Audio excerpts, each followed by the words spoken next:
This is another interesting problem related to the normal and tangential components. So a ski jump is depicted on the image shown on the right.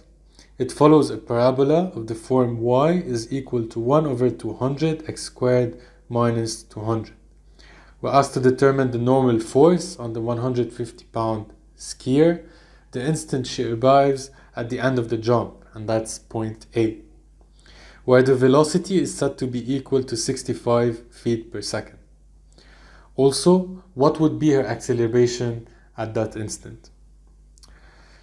So I'll give you a couple of minutes to try to solve this problem. Now the methodology used here is a bit different than previous problems, so I do not expect you to actually manage to solve it. So whenever you're ready to actually look at the solution, simply follow up the video.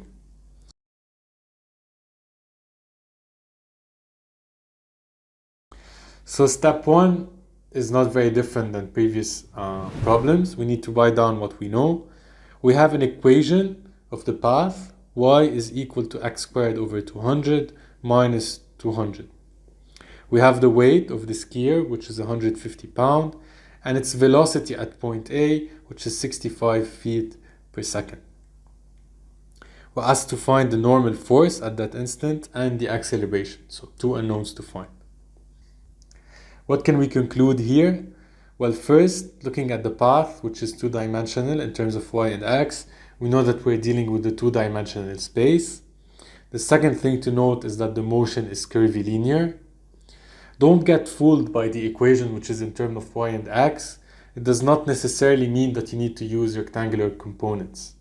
Remember, whenever you're dealing with a curvilinear path, which is not any specificities related to the acceleration, like the motion of a projectile, which is a constant towards the vertical direction, you need to make use of the normal and tangential components.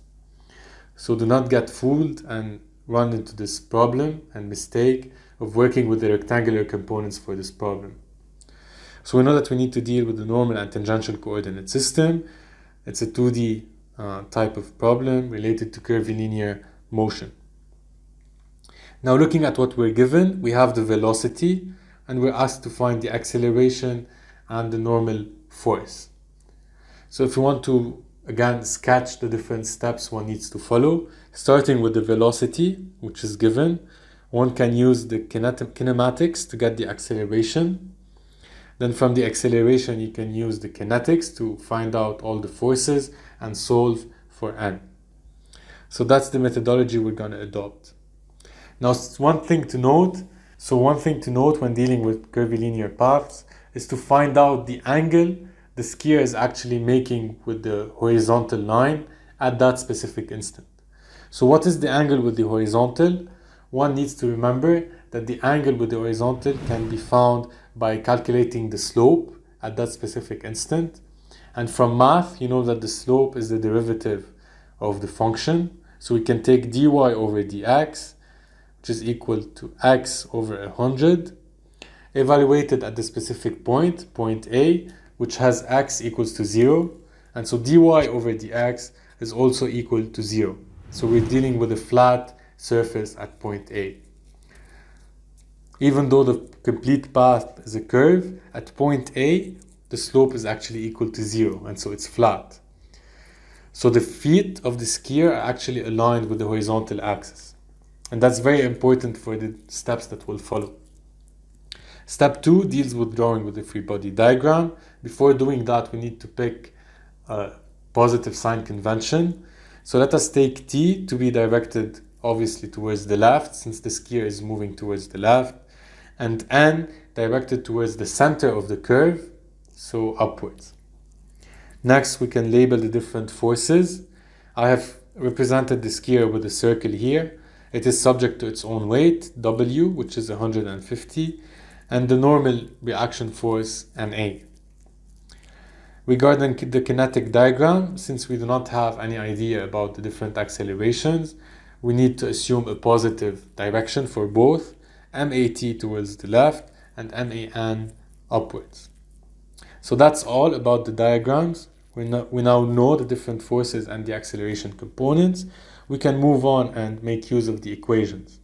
Remember, from the timeline or the sketch from step 1, we need to find the acceleration from the velocity first, and so we need to make use of the kinematic equations.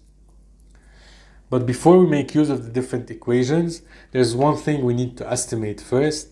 Remember, when dealing with curvilinear motion and normal and tangential components, we know that an is equal to v squared over rho, and rho is the radius of curvature.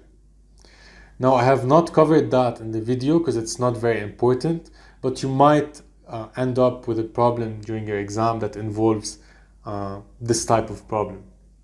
So since we're given y in terms of x, we actually have an equation that relates the radius of curvature to the formula y as a function of x. And so you can see it here, rho is equal to that formula. So it involves a lot of derivatives, the first derivative of y as a function of x, and the second derivative of y as a function of x. So dy over dx is simply equal to 0 when you evaluate x is equal to 0. The second derivative of y with respect to x, so we know that dy over dx is equal to x over 100. Its derivative would be equal to 1 over 100. And so that's what you can see in the denominator. Now simplifying this expression, we get rho is equal to 100 feet.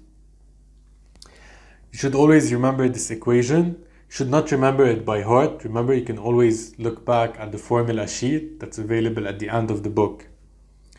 Now that we have rho, we have all the different variables, we can follow the standard procedure, which involves now writing the different equations. So let us write the equations of motion first.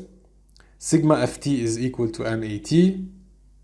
We know that there are no forces along the tangential axis. So 0 is equal to mat, which means that at is equal to 0. So at that point in time, there are no change in the magnitude of the velocity. So dv over dt is equal to 0. Now looking at the second equation of motion, sigma fn is equal to man. The forces along the n-axis are the normal reaction, Na, and the weight, which is minus 150.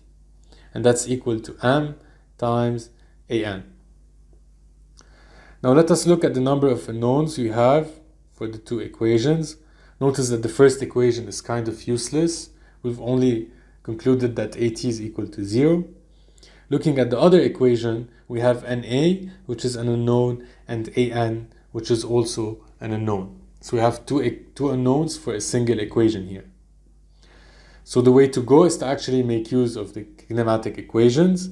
Remember, when dealing with curvilinear paths or normal and tangential components, we have this nice expression which states that An is equal to v squared over rho. And v here is the velocity at the specific instant. Now notice that we're given v is equal to 65, and we have computed rho, so we can compute an using the kinematics only. So 65 squared divided by 100 is equal to 42.2 feet per second square. And now if we want to get a, it's square root of the different components squared. Since at is equal to 0, a is equal to an, which is equal to 42.2. Now that we have an, we only have a single unknown for the second equation, and so we can solve for Na. Remember, m, the mass, when dealing with the English unit, needs to be found from the weight. So if we have 150 for the weight, we need to divide that by 32.2 in order to get the mass. And if you do that and solve for Na, you end up with Na is equal to 347 pounds. Now I'd like to point out something. Here step 4 and step 5 can be interchanged without any problem. Remember, in step 1 we have sketched the timeline and we've said that we need to calculate the acceleration from the velocity first before making use of the kinetic equations. And so it would actually be step 5 instead of step 4. But notice here that there's no any difference since we have made use of all the different equations at the same time to solve the problem.